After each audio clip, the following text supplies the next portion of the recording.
प्रिय श्री प्रिया प्रीतम जो समस्त सहचरी वृंद, खग मृग पशु पंछी तरुलता, श्री यमुना रस रानी रजरानी, समस्त ब्रजवासी परिकर के चरणों में कोटिशाह प्रणाम, कोटिशाह नमन। भगवत प्राप्ति इसीलिए कठिन है कि हम कामनाओं का त्याग नहीं कर पाते। हमारी जितनी कामनाएं हैं वो सब नाशवान है। उत्पत्ति विनाशशील पदार्थों की कामना नाशवान की कामना है। उत्पत्ति विनाशशील पदार्थों को भोगना, नाशवान शरीर से नाशवान पदार्थों को भोगते हुए नाशवान पदार्थों के भोग की कामना हमें नाश में पहुंचा देती है, हमारा नाश कर देती है। मुझ अविनाशी को अधोगति प्राप्त होती है, मुझ अविनाशी का नाश हो जाता है। नाश ना होते हुए भी अनुभव होता है। मुझ अजन्मा का बार बार जन्म और मरण होता है इन्हीं कामनाओं के कारण। सारा संसार कामनाओं से बंधा हुआ है। ये हो जाए, ऐसा हो जाए, ऐसा हो जाए। कभी कभी लगता है कि क्या उपदेश करे, कोई उपदेश धारण करने वाला ही नहीं है। कोई बिरला ही उपदेश को धारण करने वाला है, नहीं तो सब कामनाओं में बंधे हुए हैं। और ये भगवत मार्ग कामनाओं के त्याग से पूर्ण होता है। संसारी आदमी इसमें प्रवेश करता है तो कामनाओं की पूर्ति को लेकर। कामनाएं सब संसार की होती, संसार सब जादू का तमाशा है, नाशवान है। अंतिम समय की कोई बात सोचता नहीं है। जब यहाँ से हमें शरीर छोड़ के जाना है तो हमारे पास रह क्या जाना है। जो इस विवेक को धारण करे तो कामनाओं का त्याग हो जाए कि संसार में यथा लाभ संतोष सदा काहू सो कछु न चाहोंगो, यदृच्छा लाभ संतुष्टो द्वंद्वाती तो विमत्सरः। यदृच्छा लाभ, जैसा ईश्वर मुझे परिस्थिति दे करके रखेंगे वैसे मैं रहूंगा, और मेरा कर्तव्य है कोई कामना ना होने पावे और निरंतर भगवान का भजन करूं। ऐसा कोई बिरला साधक होता है, बिरला, कोई लाखों में एक ऐसा होता है। श्री भगवान कह रहे हैं, संकल्प प्रभवान कामास त्यक्त्वा सर्वान् शेषतः मनसैवेन्द्रियग्रामं विनियम्य समन्ततः। संकल्प ही ना होने पावे। किसी भोग की पहले चिंतन वृत्ति उदय होती है, स्फुरणा, फिर उसमें हमारा राग होता है, प्रीति होती है उस चिंतन में, उस स्फुरणा में, फिर वो संकल्प बनता है। संकल्प बनते ही प्रबल कामना हो जाती है। कामना होते ही मन मथित कर देता है, हमें व्यथित कर देता है और बलात् वो कामना में, क्रिया में लगा देता है। इसलिए भगवान कह रहे हैं, संकल्प प्रभवान कामास त्यक्त्वा सर्वान् शेषतः। सांसारिक वस्तु, व्यक्ति, पदार्थ, देश, काल, घटना, परिस्थिति को लेकर जो मन में तरह तरह की स्फुरणाएं होती हैं, उन स्फुरणाओं में कुछ प्रिय होती हैं, कुछ अप्रिय होती हैं। तो अप्रिय से द्वेष हो जाता है और प्रिय से राग हो जाता है। और जहां उसका राग या द्वेष बना तहां संकल्प बनता है। जहां संकल्प बना तहां क्रिया करने की कामना बनती है। जहां कामना बनी तो जीव का पतन हो जाता है। जीव आनंद सिंधु भगवान की स्थिति प्राप्त करने के लिए जो मानव देह मिला है, वो वस्तु, व्यक्ति, स्थिति, परिस्थिति, घटना, देश, काल, पदार्थ, इनमें राग करके या द्वेष करके वो संकल्प कामना करके पतित हो जाता है। इसलिए भगवान कह रहे हैं, संकल्प से उत्पन्न होने वाली संपूर्ण कामनाओं का सर्वथा त्याग करके, अशेषता, अशेषता मन सर्वथा कोई कामना नहीं, जोई जोई प्यारो करे सोई मोहि भावे। चाहे दुखद परिस्थिति हो, चाहे सुखद परिस्थिति हो, चाहे मन अशांत हो या शांत हो, हर स्थिति में हमको ये विचार करना है कि हमें इसी जन्म में भगवान को प्राप्त करना है। इसलिए हमें किसी भी परिस्थिति की कामना नहीं करनी, किसी भी वस्तु की कामना नहीं करनी, किसी भी पदार्थ, व्यक्ति की कामना करने मात्र से हमारा पतन हो जाएगा।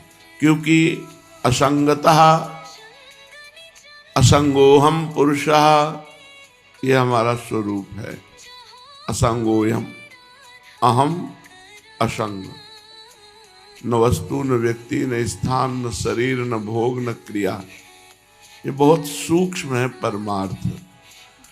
तो जिसने संकल्प के द्वारा होने वाली संपूर्ण कामनाओं का अशेषता अर्थात सर्वथा त्याग कर दिया है और मन से ही अपनी 10 इंद्रियों को अपने अपने विषयों से घसीट करके प्रभु में लगा दिया।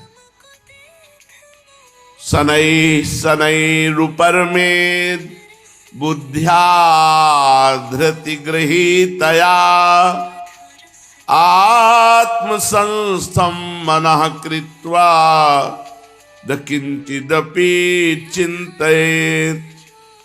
शनै शनै, आराम आराम से, धीरे धीरे से एक एक विषय का त्याग करता चला जाए, एक एक गलतियों को सुधारता चला जाए। साधक को अपनी गलती जांचनी चाहिए। भजन में क्या प्रतिकूल चिंतन हो रहा है, क्या प्रतिकूल क्रियाएं हो रही, क्या प्रतिकूल खान पान है, क्या प्रतिकूल संग है, इन सब बातों का चिंतन करना चाहिए।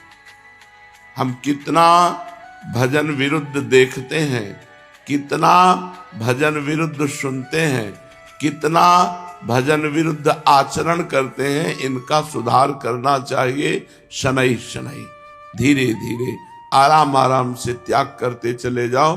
उकताए हुए एकदम आज कसम खा लिया और कल फिर गिर गए, ऐसा नहीं। धीरे धीरे आराम आराम से एक एक विषय का त्याग करते हुए, एक एक गलतियों का, और जिस गलती का त्याग कर दो दोबारा जीवन में वो गलती दोहराई जानी ना चाहिए। इसीलिए सनई सनई का धीरे धीरे साधन करते करते प्रायः साधक को उकताहट होती है, अरे जल्दी से सब काम क्रोध नष्ट हो जाए। ये जल्दी से नष्ट होने वाले नहीं है। शनै शनै, धीरे धीरे, सहत सहत बाढ़े भगति गृह तनु गुरु हितगार। धीरे धीरे सहते सहते इनका त्याग कर दो। विषय रूपी दलदल से धीरे धीरे निकलने की चेष्टा करो। निराशा होती है कि भजन करते, विचार करते इतने दिन हो गए पर ना तो भगवान की प्राप्ति हुई और ना कोई अनुभव हुआ। अब क्या होगी, कैसे होगी? इस बात को लेकर भगवान के भजन करने वाले साधक को ये सावधानी भगवान कह रहे हैं। शनै शनै, धैर्य युक्त बुद्धि के द्वारा धीरज धर के धीरे धीरे उपरमेत उपराम हो जाओ। धीरे धीरे त्याग करो। भजन का अभ्यास करते हुए सिद्धि न प्राप्त हो तो उकताना नहीं चाहिए। यहां सिद्धि का तात्पर्य अन्य सिद्धियों से नहीं, स्वाभाविक निरंतर भजन, भगवदाकार वृत्ति। प्रत्युत धैर्य रखना चाहिए। जैसे भजन सिद्ध हो जाने पर, सफलता होने पर धैर्य रहता है, ऐसे ही विफलता होने पर भी वैसा ही धैर्य रहना चाहिए। बहुत गंभीर साधक चाहिए, धैर्यवान साधक चाहिए। किसी भी स्थिति में हमको टूटना नहीं है। वर्ष के वर्ष बीत जाएं पर प्रमाद नहीं करना। वैसे ही तन्मयता पूर्वक भजन में प्रयत्नशील हैं। चाहे वर्ष के वर्ष बीत जाएं, शरीर चला जाए तो भी परवाह नहीं, मुझे भगवत प्राप्ति करना ही है।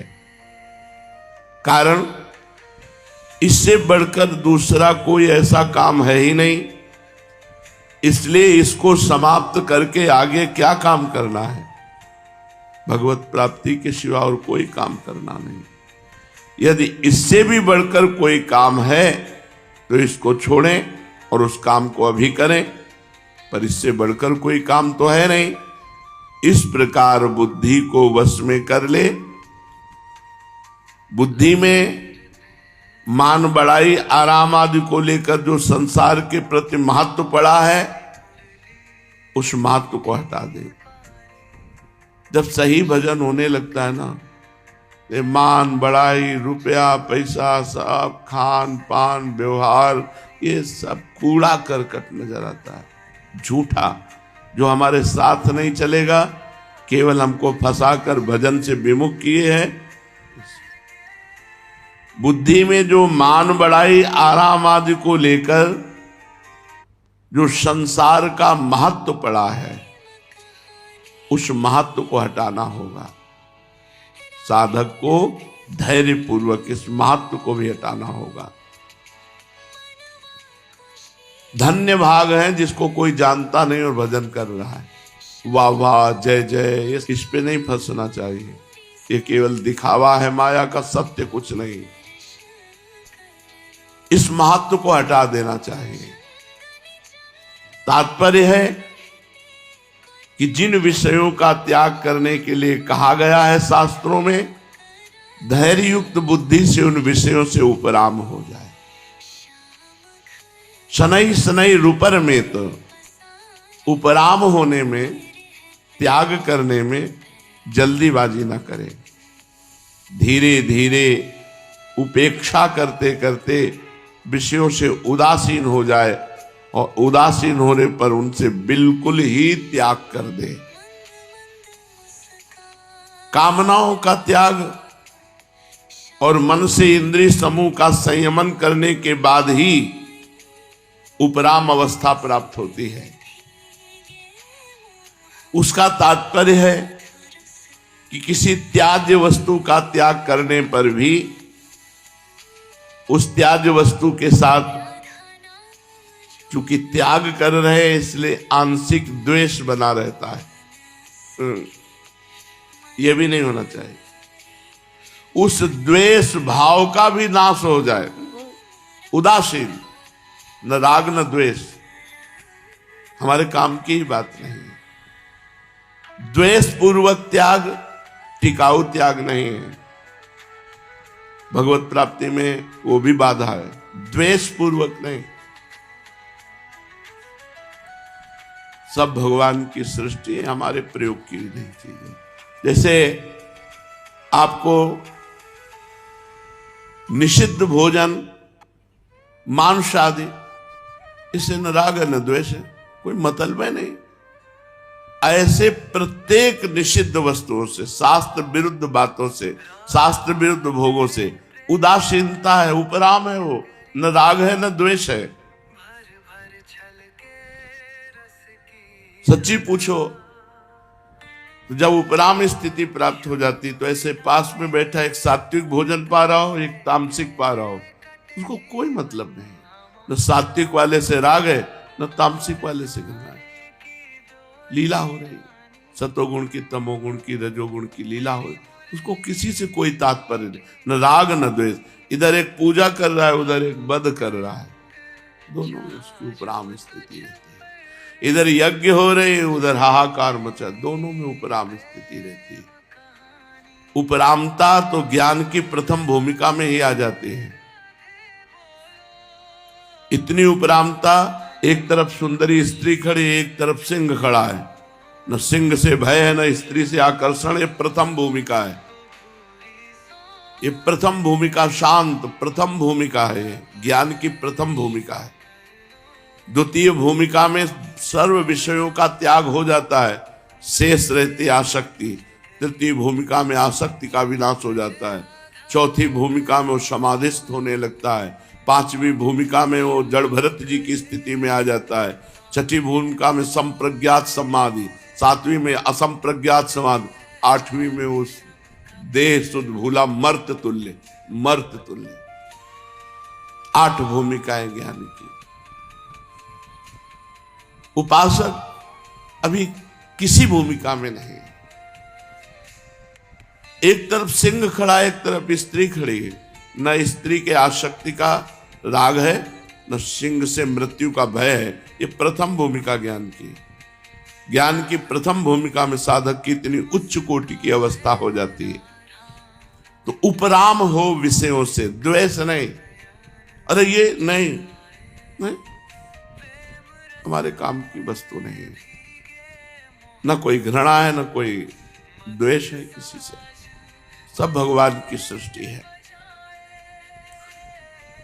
तात्पर्य है कि किसी भी वस्तु व्यक्ति स्थान से न राग करे न द्वेष करे, उससे उपराम हो जाए। उदासीनता के बाद उपराम स्थिति आती है। यहां उपराम होने की बात इसलिए कही गई कि परमात्म तत्व मन के कब्जे में नहीं आता, क्योंकि मन प्रकृति का कार्य होने से जब प्रकृति को भी नहीं पकड़ सकता, तो प्रकृति से अतीत परमात्मा को कैसे पकड़ सकता है। अर्थात परमात्मा का चिंतन करते करते मन परमात्मा को पकड़ ले, ये उसके हाथ की बात नहीं है।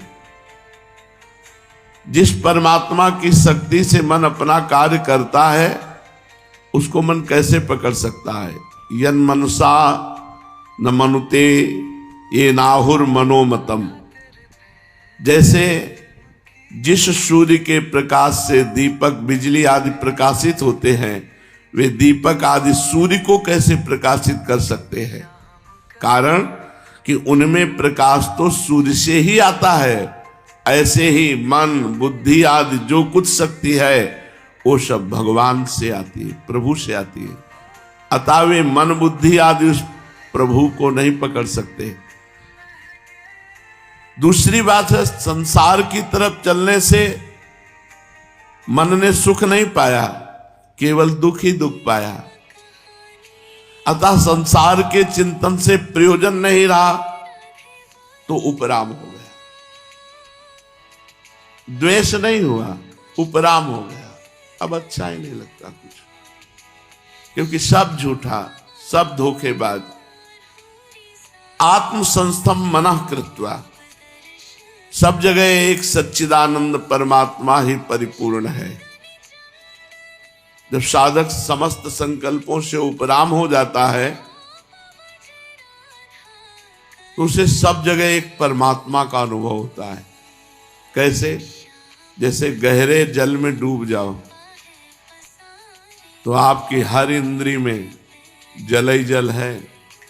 आंख खोलो तो जल है, कान में भी जल है, नाक में भी जल है, मुख में भी जल है, अंदर भी जल है। प्राणवायु चली जाएगी, केवल जल ही जल रह जाएगा। ऐसे ही हमें न जाने पड़े कान है कि प्राण है। बाहर दृष्टि तो परमात्मा, जैसे गहरे जल में जिधर देखो ऊपर नीचे दाएं बाएं जल ही जल दिखाई देगा। ऐसे परमात्मा ही परमात्मा है। ना परमात्मा के सिवा पहले कुछ था, न बाद में रहेगा, तो बीच में परमात्मा है। ऐसे परमात्मा है जैसे कंकन, हार, करधनी, नूपुर, अंगूठी, ये हम नाम बहुत ले लिए, लेकिन सब में सोना विराजमान है। ऐसे स्त्री पुरुष जड़ चैतन्य ये नाम है, ये रूप है अलग अलग, लेकिन सब परमात्मा स्वरूप ही है। ऐसा संकल्प त्यागी को जब अनुभव होता है तब भगवत प्राप्ति होती है। तो सब जगह एक सच्चिदानंद परमात्मा ही परिपूर्ण है। संकल्पों में पहले और पीछे वो परमात्मा ही रहता है। संकल्पों में भी आधार और प्रकाश रूप से एक परमात्मा ही परिपूर्ण है। उन संकल्पों में और कोई सत्ता पैदा नहीं हुई, किंतु उनमें सत्ता रूप से वो परमात्मा ही है। ऐसा बुद्धि का दृढ़ निश्चय निर्णय रहे। मन में कोई तरंग पैदा हो भी जाए तो उस तरंग को परमात्मा स्वरूप ही अनुभव करे। जैसे हमारा मन गया कहीं किसी स्त्री पर, ये भी भगवान है। किसी वस्तु पदार्थ पर, ये भी भगवान है। किसी स्थान में, ये भी भगवान है। जहां भी जड़ चैतन्य में जाए वहां उसे तुरंत भगवत स्वरूप अनुभव करे। देश काल वस्तु व्यक्ति घटना परिस्थिति आदि सब में प्रभु विराजमान है। ये देश काल आदि तो उत्पन्न होते हैं और मिटते हैं, परंतु इनमें विराजमान जो प्रभु है न मिटते हैं, न बनते हैं, न बिगड़ते हैं। वो सदा ज्यों का त्यों रहते हैं। इसलिए धीरे धीरे अपनी बुद्धि को, जहां जहां बुद्धि जाए वहां श्री भगवान है, और बुद्धि को भगवत विरोधी विषयों से ना द्वेष करे न राग करे, उनसे उपराम हो जाए। आगे भगवान बता रहे हैं, न किंते चिंतित, किंचित मात्र भी चिंतन अन्य न होने। बहुत सावधानी का, आप सच्ची मानो शांत एकदम रहने की स्थिति है। कुछ न बोलो, न देखो, न सुनो। वो कैसे तुम्हें बताएं? न किंचिदपि चिंतित, चुप मूक, बस अचिंत परमात्मा के चिंतन में डूबना। न स्थूल शरीर की क्रियाओं का चिंतन, होती है क्रियाएं, सोच गए, स्नान हुए, इनका कोई चिंतन थोड़ी हो रहा है, एक अभ्यास बस हो रहा है। चिंतन प्रभु का हो रहा है। ना सूक्ष्म शरीर का चिंतन, मन में क्या संकल्प, संकल्प विकल्प की जगह नहीं रह गई। ऐसा एक तार क्यों, जब बीच में जगह हो ना, तब जब घनीभूत चिंतन होता तो बीच में जगह ही नहीं है, तो उसको संकल्प विकल्प करने का अवसर ही नहीं। जब चिंतन नहीं तो स्फुरना नहीं, जब स्फुरना नहीं तो संकल्प नहीं, जब संकल्प नहीं तो कामना नहीं, कामना नहीं तो कोई क्रिया नहीं। अब जो क्रिया हो रही बिना कामना को परमात्मा स्वरूप है। इंद्रियां भी शांत, मन भी शांत, देखते हुए देखा नहीं, सुनते हुए सुना नहीं, बोलते हुए बोला नहीं। क्या समझोगे इसको? अब कैसे समझोगे इस स्थिति को? देखते हुए देखा नहीं, सुनते हुए सुना नहीं, बोलते हुए बोला नहीं, सुनते हुए सुना नहीं। जो बुलवाना था वो बुला दिया, जो दिखवाना था वो दिखा दिया, जो सुनवाना था वो सुना दिया, कोई मतलब नहीं। ये निर्विकल्प समाधि है। उठते बैठते चलते फिरते बुद्धि का अहम से संबंध मिट गया। इसके लिए क्या करना है? बोले यतो यतो निश्चरति मनश्चंचलमस्थिरम ततस्ततो नियम्यैत दात्मन्येव वशं नयेत्। ये चंचल मन, अस्थिर मन जहां जहां जावे वहां वहां से हटा के इसको एक प्रभु में भली भांति लगाए। भली भांति यतो यतो निश्चरति मनश्चंचलम स्थिरम।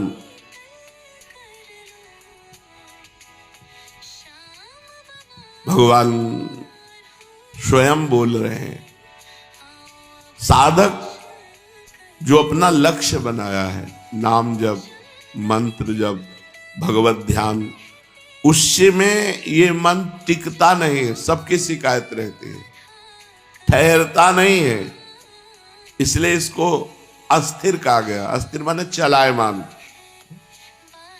ये मन तरह तरह के सांसारिक भोगों का, पदार्थों का, व्यक्तियों का, घटनाओं का, भूत की घटना, भविष्य की कल्पना, इसमें विचरण करता है। इसीलिए भगवान ने इसको कहा मनश्चंचल मस्थिरम। अस्थिर माने चलायमान और चंचल माने चलायमान, दोनों बातें एक ही है। किसी बात को पुष्ट करने के लिए दो बार कहा। अस्थिरम ये स्थिर नहीं है, चंचलम ये चलायमान है। इसको चंचल कहा है। तात्पर्य यह है कि ये मन न तो प्रभु में स्थिर होता है और न संसार में स्थिर, चलायमान है, यहां से वहां, वहां से वहां, वहां से वहां, बस इसको भागना है। इसलिए उपासक को चाहिए कि मन जहां जहां जाए, यतो यतो निश्चरति, जिस जिस कारण से जाए, जैसे जैसे जाए, जब जब जब जाए, इसको वहां वहां से, उस कारण से, वैसे वैसे, तब तब हटा करके इसको बार बार प्रभु में लगाना है। यही साधना है। जहां जहां मन जाए, जैसे जैसे जाए, वैसे वैसे तुरंत इसे हटाओ और प्रभु के नाम में लगाओ, प्रभु के मंत्र में लगाओ।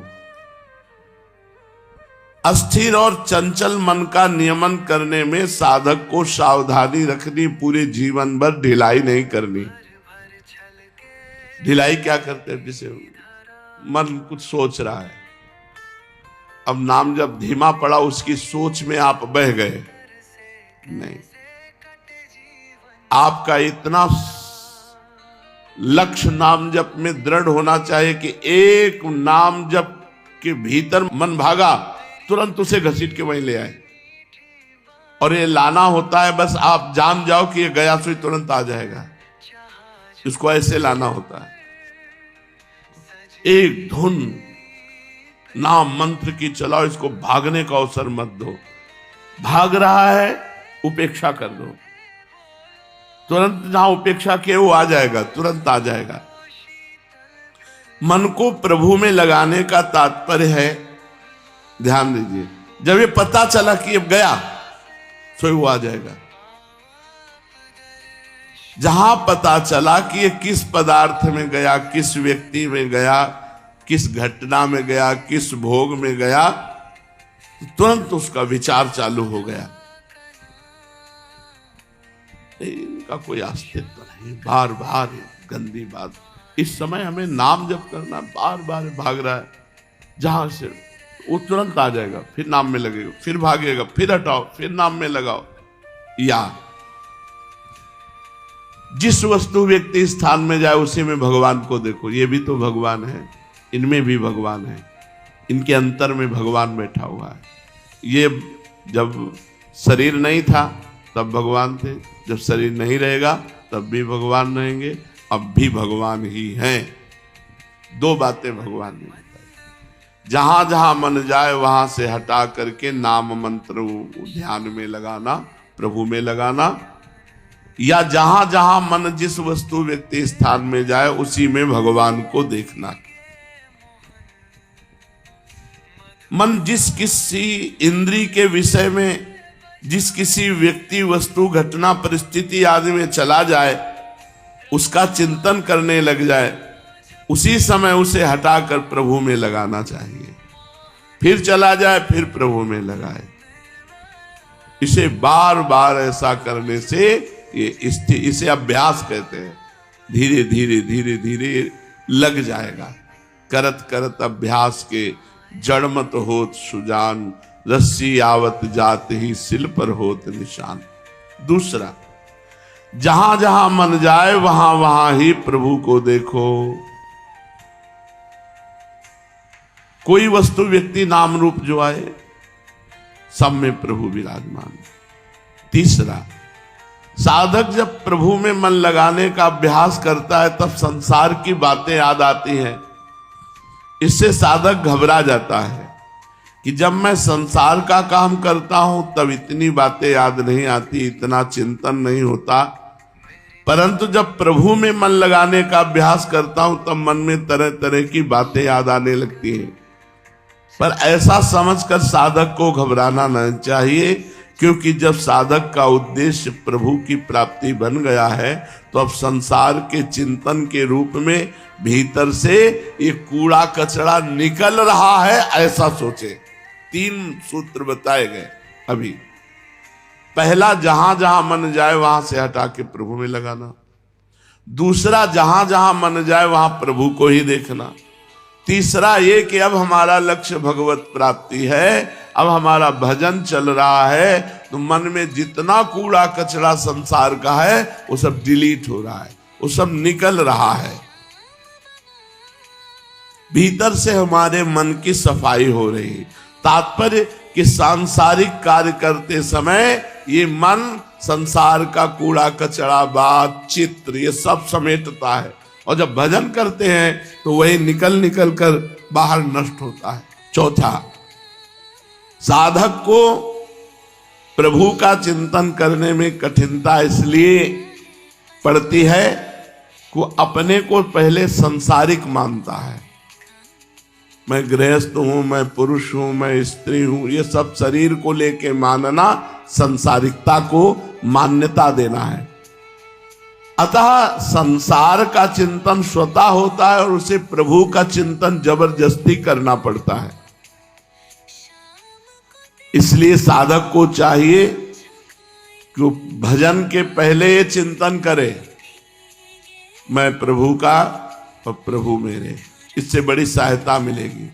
इसको कई बार चिंतन करना चाहिए। मैं प्रियालाल का, प्रियालाल मेरे, प्रियालाल के सिवा मेरा कोई नहीं और मैं किसी का नहीं। मैं तो केवल प्रभु का हूं और प्रभु केवल मेरे हैं। मैं शरीर संसार का नहीं हूं, शरीर संसार मेरे नहीं है। इस तरह प्रभु के साथ संबंध होने से प्रभु का चिंतन स्वाभाविक होने लगेगा, चिंतन में विक्षेप बंद हो जाएगा। पांचवा, ध्यान करते समय, भजन करते समय साधक को ये ख्याल रखना चाहिए कि मन में कोई कार्य नया जमा ना करे। अर्थात अभी हमको वहां जाना है, अभी हमको ये कार्य करना है, अब ये सब जाना है, पहले चले जाओ, जो करना है पहले कर आओ, फिर चुपचाप भजन में बैठो। अमुक कार्य करना है, अमुक स्थान पर जाना, अमुक व्यक्ति से मिलना है, अमुक व्यक्ति के मिलने के लिए वो आने वाला है, उससे क्या क्या बातचीत करनी हो, माला चल रहा है, ये भजन नहीं। बड़ा ये दंभ हो जाएगा। भजन जब करने बैठे तो कोई कार्य और नहीं। 30 मिनट, 1 घंटा, 2 घंटा जो समय भजन के लिए दिए, उसमें फिर अन्य कार्य का चिंतन नहीं होना चाहिए। अभी ये कार्य करना है, अभी यहां जाना है, अभी वहां जाना है। शांत चित्त होकर बैठे। छठवां, भजन करते समय संकल्प विकल्प आवे, तुरंत उनको स्वाहा करो। डांटो मन को, धिक्कार है। प्रभु के नाम और मंत्र से बढ़कर कोई बात है जो और चिंतन कर रहे हो, उसको जो ही डांटोगे वो शांत हो जाएगा। सातवां, एक बिंदु बनाओ मन को एकाग्र करने के लिए। कोई बिंदु, सामने कुछ हो, ज्यादा गर्दन घुमानी न पड़े, सामने ऐसा हो और उसमें आंख खोलकर बस एकाग्रता पूर्वक देखना शुरू कर दो और उसी में नाम लिखो बार बार। और जब आंखें थक जाएं, कड़वाहट लगने लगे, मूंद लो, अब अंदर लिखो। आंसू निकल सकते हैं, आंखों में जलन हो सकती है, मस्तक में थोड़ा दर्द सा लग सकता है, फिर खोलो और एकदम जैसे गुस्सा होकर देखते हैं ऐसे एकदम आंखों में पलक न झपकने पावे। आंखों में जलन होगी, आंसू गिरेंगे और ये जितने मिनट कर सको, 8 बार 10 बार आप देखो, आपका मन शांत होने लगेगा, आपका भजन में प्रवेश होने लगेगा। ये खुद अनुभव की बात है, इसे त्राटक क्रिया कहते हैं। किसी भी एक बिंदु को, जहां भी आपका कोई भी बिंदु तो कहीं ना कहीं मिल ही जाता है, नहीं तो स्केच पेन से लगा लो, छोटा सा गोला लगा लो अपने सामने, आराम से बैठ, अपने तो कील पे भी लगा लेंगे, किसी भी पे कुछ भी, जरा सा दाग लगा है उसी पे लगा लिया और थोड़ी देर के बाद वो एकदम प्लेन हो जाता है, क्योंकि वो देखते देखते बस वो आंख बस खुली है, लक्ष्य वही है, नाम चल रहा है, वो सब हट गया, कील फील वो नाम लिखा है, अपना जो मंत्र चल रहा है वही मंत्र। एक दृष्टि, श्वास भी धीरे धीरे आ रही, धीरे धीरे जा, ये करके देखिएगा, सीधे बैठो ऐसे सीधे। हमारे हरिवंश में वंश जो वा के ऊपर बिंदी लगी उसी पे लगा दिया, नाम लिख लिया, मन से लगा दिया, अगर बाहर कुछ नहीं। लेकिन नए साधक को बाहर जरूरी चाहिए, ये बहुत जरूरी है, अगर कर लो तो आपको बहुत सहयोग मिलेगा भजन में, चलते फिरते उठते बैठते भजन की वृत्ति बन जाएगी अगर ये कर लो। लेकिन व्यभिचारी पुरुष ये नहीं कर सकता, जो थोड़ा संयमी और ब्रह्मचारी है वही ये टिक सकता है, नहीं तो मिचमिचाहट आंख में वो जरा से, अरे हमसे नहीं बनता।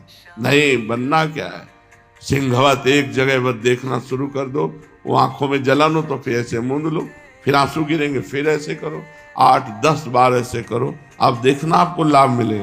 इसकी प्रक्रिया तो इतनी जोर की है कि अगर संकल्प कर ले ऐसे तो तुम कदम नहीं बढ़ा सकते, वहीं खड़े रहोगे।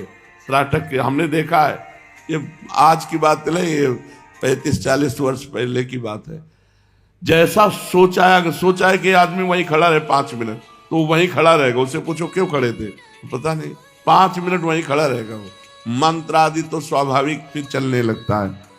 8वां, 10 बार नासिका के स्वर से देखो,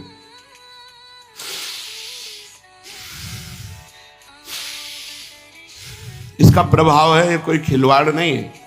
10 बार आप कीजिए ऐसे, पूरी श्वास खींचिए, पूरी छोड़ दीजिए, पूरी श्वास खींचिए, ऐसे कुछ नहीं पकड़ना, खींचिए, और 10 बार करने के बाद शांत हो जाइए और बस मंत्र जपने लगिए। इससे आपको सहयोग मिले, ये सब करना चाहिए। ये जो ही भजन के लिए बैठे तो सबसे पहले 10 बार श्वासें खींचे,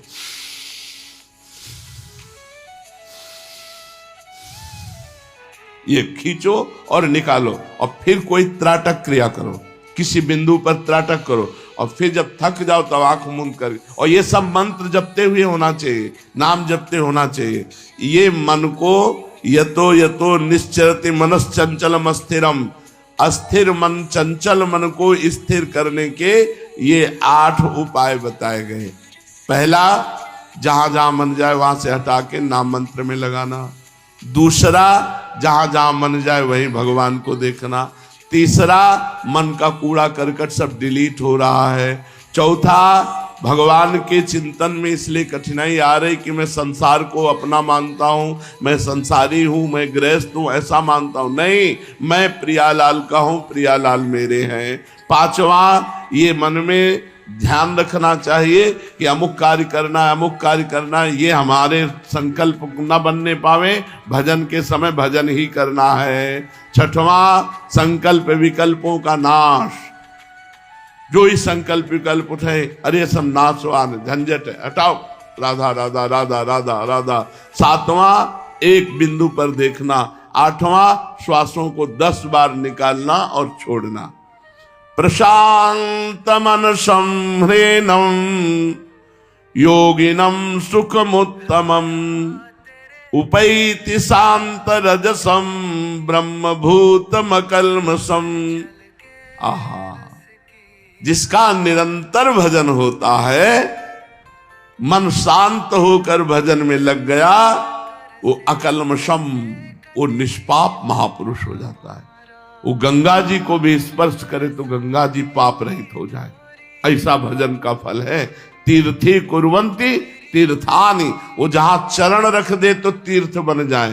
ये कोई छोटी मोटी बात नहीं, जो सत्संग में सुनो उसे आचरण में उतारो देखो तुम्हें आनंद की अनुभूति होगी। हम कहते हैं कि ज्यादा नहीं तो 10 मिनट पद्मासन में बैठना शुरू करो। 10 मिनट कितना होता है, चट बीत जाते हैं 10 मिनट। गृहस्थी में हो या विरक्ति में हो, अगर आपको बैठने का अभ्यास नहीं तो 10 मिनट बैठना शुरू करो, 10 मिनट त्राटक करो, 10 मिनट श्वासों प्रश्वास को दो, तो आपका स्वास्थ्य भी ठीक रहेगा और भजन भी ठीक। अगर निरंतर भजन होने लगा तो भगवान कहते हैं प्रशांत मन संह्रेनम योगिनम सुखमुत्तमम उपैति शांत रजसम ब्रह्मभूतम अकल्मषम। अकल्मषम निष्पाप महापुरुष हो गया वो, न कोई संचित पाप रह गए, न कोई वर्तमान का पाप रह गया, भविष्य में तो होने की संभावना ही नहीं है, क्योंकि वो निष्पाप महापुरुष हो गया। जिसका रजोगुण नष्ट हो गया, जिसके सारे पाप नष्ट हो गए, जिसका मन शांत हो गया, वो क्या हो गया? बोले वो ब्रह्म रूप हो गया, ब्रह्मभूत ब्रह्म स्वरूप हो गया। आहा, ये है भजन का फल। जिसका मन शांत हो गया, जिसके सारे पाप नष्ट हो गए, जिसकी कोई कामना नहीं रही, वो ब्रह्मभूत हो गया, अकल्मषम निष्पाप हो गया। अब उस योगी को निश्चित उत्तम गति प्राप्त होती है। ये है मनुष्य जीवन का परम लाभ। अब वो परम गति को प्राप्त होता है। प्रशांत मन संह्रेनम ब्रह्मभूतम अकल्मषम। जब निरंतर भजन करने का अभ्यास कैसे करो, पीछे चर्चा हुई। जब निरंतर भजन होने लगा तब उसके संपूर्ण पाप नष्ट हो गए। हृदय अद्भुत आनंद में। पाप के कारण हृदय जलता है, पाप के कारण दुख आता है, पाप के कारण विपत्ति आती, पाप के कारण ही नाना प्रकार की चिंताएं, शोक, डिप्रेशन, ये सब। भजन के बिना आप सुखी नहीं हो सकते।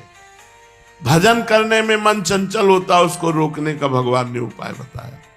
अब निरंतर भजन होने लगा, उसका परिणाम बता रहे कि संपूर्ण पाप नष्ट हो गए।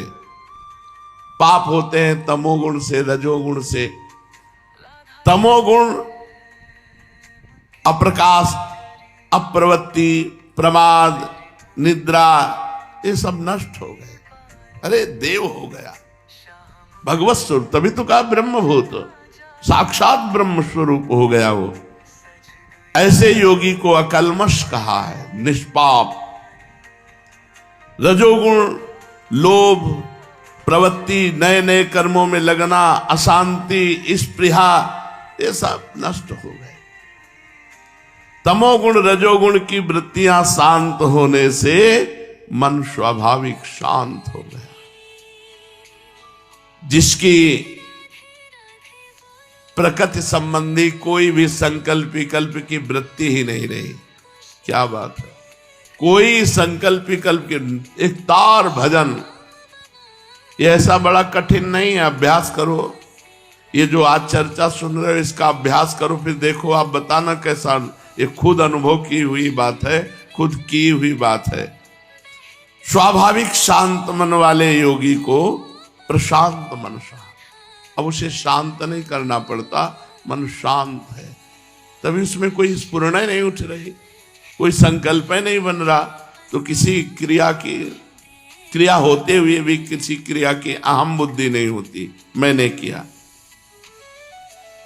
जब तक मन को अपना मान करके, अपना मान, आपने मन को अपना माना, इसकी पहचान मन कह रहा है ये ज्ञानेंद्रिय के साथ, नेत्रेंद्रिय के साथ ये देखना है। आपने कहा कि मुझे देखना है, तो आपने मन में तदात्म कर लिया है। आपने अभी मन को अपना माना हुआ है, मैं अभी बिल्कुल कूड़ा करकट है, अभी कोई साधना नहीं। उसी समय निर्णय करना है कि मन ज्ञानेंद्रिय के साथ ये दृश्य प्रकृति का देखना चाहता है, मैं इसका दृष्टा हूं, साक्षी हूं, ना कि मैं देखना चाहता हूं। ये तो मन देखना चाहता है, मन भोगना चाहता है, मन सूंघना चाहता है, मन श्रवणेंद्रिय से सुनना चाहता है। ये मन का खेल है, मेरा खेल नहीं है। तो मुझे इस मन को संयम में लाना है। अब वो मन से अपने को हटाए हुए है, लाखों में सब मन में ही गिरे हुए हैं, मन में ही अपने को अपना माने हुए हैं। जो मन कहे वही मेरी चाह, जो मन खाना चाहता हूं मैं खाना चाहता हूं, जो मन देखना चाहता हूं मैं देखना चाहता हूं, जो मन सुनना चाहता हूं मैं सुनना चाहता हूं, जो मन भोगना चाहता हूं मैं भोगना चाहता हूं। यह है मन में तदात्म, यही है बंधन, यही है जन्म मरण का हेतु। तब तक मन को अभ्यास से शांत करना होगा, और जहां मन अभ्यास से शांत हुआ बात बन गई, उसी समय आनंद की अनुभूति होने लगेगी। जब उपासक मन की बातें अनसुनी करने लगता है तब भजन बनता है। उल्टा सीधा सब फेंकता रहता है, नहीं देखना, नहीं सुनना, नहीं बोलना, नहीं जाना, नहीं भोगना। अब वो जला रहा है, अब वो शांत सह रहा है। यम ही न व्यथ्यन्ते ते पुरुषम पुरुषर सब सम दुख सुखाधीरम स्वमृतत्वाय कल्पते। जो इस तरह की मन की फेंकी हुई बातों को जब नहीं मानता तो मन जलन पैदा करता है। जो उस जलन को सह जाता है वो परम पद का अधिकारी होता है। पर साधक इतना तन्मय मन में है कि वो जलन की तो होने की बातें नहीं, जलन का आभास मात्र होने के पहले ही क्रिया करने के लिए तैयार हो जाता है। मन को कभी अपना न मानो। बहुत ही सब अमृत में साधना की बातें हैं। मन को अपना मानोगे तो तुम्हें भ्रष्ट कर देगा। मन को कभी अपना ना मानो, मन से संबंध विच्छेद कर लो। मन में राग द्वेष कभी हो ही नहीं पाएगा, किसी से मतलब नहीं रख पाएगा। जब आप मन से मतलब नहीं रखेंगे तो मन आपके अधीन हो जाएगा, और जब मन से आप मतलब रखेंगे तो आपको मन अधीन कर लेगा, और आपको मन अधीन किए हुए है। मन से संबंध हटाओ, प्रभु से संबंध जोड़ो। युञ्जन्नेवं तत्सदात्मानं योगी विगत कल्मषः। आहा, सुखेन ब्रह्म संस्पर्श मत्यंतम सुखमश्नुते। इस प्रकार अपने आप को सदा प्रभु में लगाता हुआ विगत कल्मषः, पूर्ण पाप रहित हुआ। पूर्ण पाप रहित, जैसे जैसे आपके पाप नष्ट होते जाएंगे वैसे वैसे आनंद आने लगेगा, भगवान की मधुर झांकी आपके सामने आने लगेगी। विगत कल्मषः, पाप रहित हुआ साधक सुखेन ब्रह्म संस्पर्शम अत्यंतम सुख अश्नुते, सुखपूर्वक ब्रह्म प्राप्ति कर लेता है। अब आत्यांतिक सुख में डूबा रात दिन, कोई चिंतन नहीं, आत्यंतिक सुख में डूबा। युञ्जन्नेवं सदात्मानं योगी विगत कल्मषः। जब प्रयास किया, मेहनत की है, बार बार मन को संसार से हटाकर परमात्मा में लगाने के जो 8 उपाय बताए गए, उसने प्रयास किया। अब अभ्यास सफल हुआ, अभ्यास सफल हुआ। अब बिना प्रयास के भजन हो रहा है। जब भजन चलता है ना, तब कुछ अच्छा नहीं लगता, कुछ अच्छा नहीं लगता। यही लगता है कि बस ये जो एक तार चल रहा है, बस यही चलता रहे। अपने स्वरूप में दृढ़ कर देता है भजन। अपना जो स्वरूप भगवत स्वरूप है, ये प्रकाशित होने लगता है, स्वयं प्रकाशित होता है। इस अभ्यास से वो योगी अहमता ममता रहित हो जाता है, और अहमता ममता से ही सारे पाप होते, इसलिए अब आगे कोई पाप होगा नहीं। भजन चल रहा है इसलिए सारे पाप नष्ट हो गए। भगवान कह रहे युञ्जन्नेवं, युञ्जन्नेवं अर्थात परमात्मा के ध्यान में लगा हुआ, भगवान के ध्यान में लगा हुआ, प्रभु के ध्यान में लगा हुआ, वो निष्पाप सुख पूर्वक ब्रह्म प्राप्त हो गया, भगवत प्राप्त हो गया। उसे कुछ करना नहीं पड़ा। निरंतर भजन के प्रभाव से वो भगवत प्राप्त हो गया। ब्रह्म से अभिन्नता ज्ञान मार्ग, और भक्ति में दासत्व से तन्मयता। तन्मयता ब्रह्म नहीं, माया नहीं, नहीं जीव नहीं काल, अपनी सुधि ना रही, एक रहो नंदलाल। उसमें एक को हम ब्रह्म, इसमें एक नंदलाल, मैं की विस्मृति, उसमें तू की विस्मृति। वो मैं में स्थित, ये तू में, परमात्मा में स्थित। सुख पूर्वक भगवत प्राप्ति हो गई। जिस सुख के अनुभव करने वाला फिर बचता है नहीं। मैं सुख भोग रहा हूं नहीं, केवल सुख ही सुख, आनंद ही आनंद, अत्यंतिक सुख, एकांतिक सुख, ये भगवत मार्ग में प्राप्त होता है, अत्यंत अक्षय सुख। इसलिए बार बार अपने मन को संसार से हटाकर प्रभु में लगाओ, खूब भजन करो, इधर उधर की गलतियों का पोषण मत करो, समय बर्बाद मत करो।